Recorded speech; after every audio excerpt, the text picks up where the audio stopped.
Friends, in the previous video, we saw how the mutiny begins, the line of communication between the sepoy of different cantonment zone who led the revolt, the leader of the revolt of 1857. So now we see that how rumors and prophecies, here prophecies are the predictions for the future, it played an important role in the mutiny in 1857. So here you can see that it moves people to take action. As the rumor spread, it moving people to take action. As we saw, the sepoy from Meerut who had arrived in Delhi from Meerut, okay, who had told Bahadur Shah about the bullet coated with the fat of cows and pigs, and biting those bullets could corrupt their religions. So they were talking about cartridge of the Enfield rifles, okay, which had just given to them. So the British tried to explain to the sepoys that this was not the case, but the rumor that new cartridge were greased with the fat of cow and pig spread like wildfire across the sepoy lines of North India. So this is one rumor whose source can be traced by Captain Wright, okay, commandant of the Rifle Instructions Depot, reported that in the third week of January 1857, that how the rumor spread, okay. So here you can see the Khalasi who worked in the magazine Dum Dum had asked a Brahmin sepoy for a drink of water from his lota. So the sepoy he refused that, saying that the Khalasi touching would spoil or corrupt his religion, the purity of the lota. So in reply, the Khalasi said, your caste, okay, it will remain until you bite the cartridge covered with the fats of cows and pigs. See, we don't know the accuracy of the report, but there is no doubt that once the rumor it spread, okay, like a fire, and the amount of assurances given by the Britisher could not stop the spreading of rumors. So this was not only the rumor that was circulating in North India, okay. So there you can see there was also a rumor that the British government, okay, it has hatched or created a big conspiracy to destroy the caste and religion of Hindu and Muslims.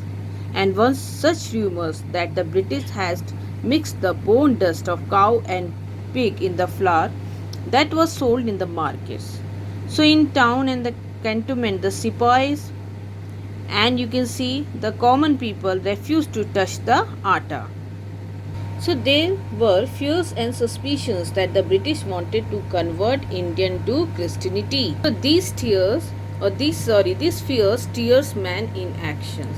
So they took the actions as it was predicted. Okay, here the prophecy was that British rules come to an end on the 100th year of the Battle of Plassey. Okay, so on the year you can see it will ended in the year 1857. So the rumors were not only the things that were circulating at the time. Report came various part of North India. The chapati were being distributed from village to village. Okay, a person would come at night and give a chapati to the watchman of the village and ask him to make 5 more chapati to the watchman, and you can see, and distribute to the next village, and so on. The meaning and purpose of this distribution of chapati was not clear, but you can see there is a doubt that the people read it as in big or a sudden change. So they believe that there would be a big and a sudden change that took place. So why did the people they believe in rumor?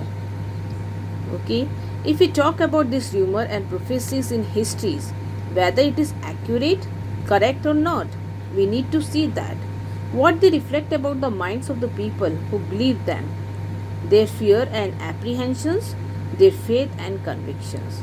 So whatever the rumor that circulate, only when people respond with deeper fear and suspicions. Okay, if we see revolt of 1857, a questions come in our mind that why did they believe that the Britisher would corrupt their religions?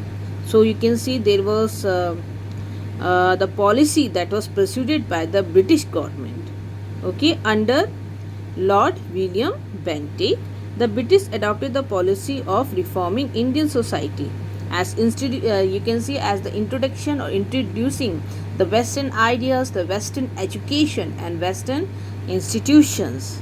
With the cooperations of sections of society, they set up English medium schools, colleges, and universities, which taught them Western science and the liberal arts. So even you can see the British abolished the sati, okay, the practice of sati pratha or the system, and then you can see practice of sati they abolished and gave permit to the widow, okay, to remarriage. Or you can see they passed Widow Remarriage Act. Okay, here you can see that annexation policy of the British. So when we talk about the causes of the revolt, so we have seen here you can the reforming policies of British, and the one more reason are the annexations of the territories. Okay, if we talk about this annexations, so you can see forcible acquisitions of one state territories by another. So instead of involving themselves into the war, they found another alternate to annex the territory. One is the misgovernment, okay, another the refusal to recognize adoption of son. Okay, here you can see the British not only annexed Awadh but many other kingdoms and principalities like Jhansi and Satara. So once the territory was annexed, the British introduced their own system of administrations, their own law, and their own method of land settlements and land revenue collections. So there was a very deep impact on the people of North India. The people, they believed that whatever cherished or held sacred, okay, in the belief, in the traditions, whatever they believed for the long time, from king, the social, religious customs, okay, their land holding and the revenue payments or the patterns was being destroyed by the Britishers, and it was replaced by a system that was more impersonal, okay, not showing any personal feelings, and they are alien, they are outsiders, and you can see the policies were very oppressive. So the perceptions was aggravated by the activity of missionaries. In such a situation, the rumor it spread overnight. To explore the basis of the revolt of 1857 in some detail, we will go through the revolt of Awadh. Awadh was the major center of this revolt. So here we are, Awadh in revolt. In 1851, Governor General Lord Dalhousie described the kingdom of Awadh, a cherry that will drop into our mouth. And 5 years later, in 1856, it was finally annexed to the British Empire. So this conquest, it happened in many stages of annexation. So if we talk about Awadh, it came into conflict for the first time in 1764 when its Nawab, you can see Sujaud-Dola, fought against them in the Battle of Buxar. The battle, when the Nawab was defeated, many British officials favoured its annexation to the British territory, but Clive did not favour such a proposal, and then the Nawab was made to pay rupees 50 lakh rupees and cede the territories of Kara and Allahabad under the Treaty of Allahabad. So in 1801, they had to sign another treaty with Lord Wellesley, annexed about half of the territory, which include Rohilkhand and the Lower Doab. So the British, they made annexation not only by war but also adopting other dubious methods. The chief among them were the subsidiary alliance and the doctrines of land. So this subsidiary alliance that was imposed on Awadh in the year 1801. So Lord Wellesley introduced a new system which is known as subsidiary alliance. There were certain terms and conditions to be followed under this treaty. So here you can see the British would be responsible for this, protecting them from external and internal enemies in the territory of an ally. Ally here is what? a country that has an agreement to support another country, especially in war. So here you can see that the British would be responsible for protecting them from external and internal enemies. And then you can see the Allied British Army that contingent would be stationed. Here contingent is the last armed force. The ally would have to provide resources for maintaining their contingent, and the ally could enter into agreement, if we talk about, with other rulers or engage in warfare only with the permission of the British. By the terms of the alliance, the Nawab had to break or dissolve his army or the military force, allow the British resident who was now to be attached to the court. So, deprived of his armed force, Nawab became increasingly dependent on whom? Dependent on the Britishers. Okay, and then you can see, and to maintain law and order within the kingdom. Now the Nawab could no longer assert control over the rebellious chief and talukdar. Then comes here. To the meantime, British became increasingly interested in acquiring the territories of Awadh. So, what was the reason behind that? So, we talk about some of the points. They felt that the soils there was good for producing indigo and cotton. So, indigo here is the blue dye obtained from various plants. Okay, and it is a cash crops, more commercially profitable at the time because the demand of blue dye in Britain was high. Then you can see what cotton for the manufacturing industries.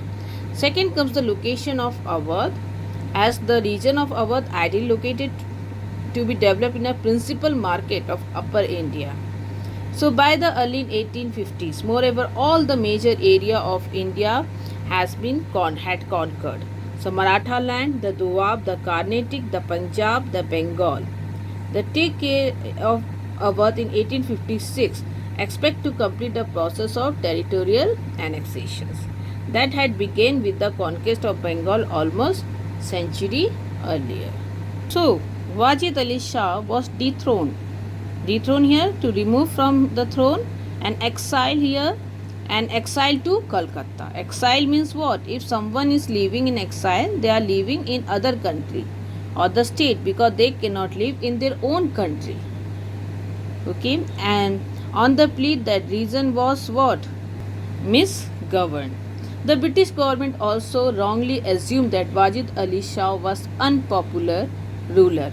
So on the contrary, you can see he was widely loved, and when he left his beloved Lucknow, there were many who followed him all the way to Kanpur, singing song of the lament. The widespread sense of grief and loss at the Nawab exiles was recorded by many observers. One of them had wrote, "The life was gone out of the body." And you can see, and the body of this town, which the Nawab had been left lifeless. Okay, so there was no street or market of house which did not yell of singing in separations with Jane Alam. So one folk song expressed discontent among the English. They came and took the country. Angrez Bahadur aaye, mulk le lino. So the emotional upheaval or a change which caused a lot of trouble, confusions or worry, this aggravated by immediate material loss. So the removal of Nawab led to the dissolutions of the court and its culture. So the people who lived in Darbar, the musician, the dancer, the poet, the artisan, administrative officials, so on, they lost their livelihood. Okay, so in the next video we will continue Firangi Raj and the end of the world.